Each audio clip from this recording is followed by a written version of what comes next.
ကဲဒီနေ့တော့ပိတ်ရင်လည်းဖြစ်တာမလို့ကြာစံကွေးတီကိုတုံးလုံးဆောင်ရှိပါတယ်။ရုံဆုံးနိုင်ပြိုင်ရင်ထဲပါမယ်။ပြီးရင်တော့ရှာလကာရေးလေးအနေငယ်ထဲပါမယ်။ပြီးရင်တော့ချုံမုံနေငယ်ရေးတသားမှုရေးထဲပါမယ်။ပြီးတော့အကြားလေးနည်းနည်းနဲ့ခင်းစင်လေးလည်းထဲပါမယ်။ပြီးတော့ပင်ငင်ပြရဲ့အနောက်ရဲ့စီလေးနည်းနည်းရဲ့ရေရုပ်စီရဲ့ချက်သွန်ပြီးကြောလေးထဲပါမယ်။ဒါကတော့အကြက်မုံလေးဖြစ်ပါတယ်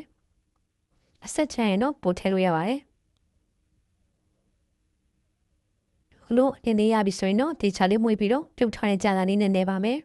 ။ဒါကတော့ဘေးရီမောင်လေးပါ။ပြီးတော့စုံရနေနေငယ်ဟီဒီလေးဖြောထားရေးထဲပါမယ်။ပြီးတော့ဒါချက်သားလုံးလေးလည်းထဲပဲပေါ့။ချက်ကြောလုံးလေးပြီးတော့တမအောင်မှုလိုက်ရင်တော့ခရတာရှိတဲ့ဒီကြာတဲ့နဲ့လောက်ထားတဲ့ဒီကွေးတီကိုအတုံးလေးရပါပြီ။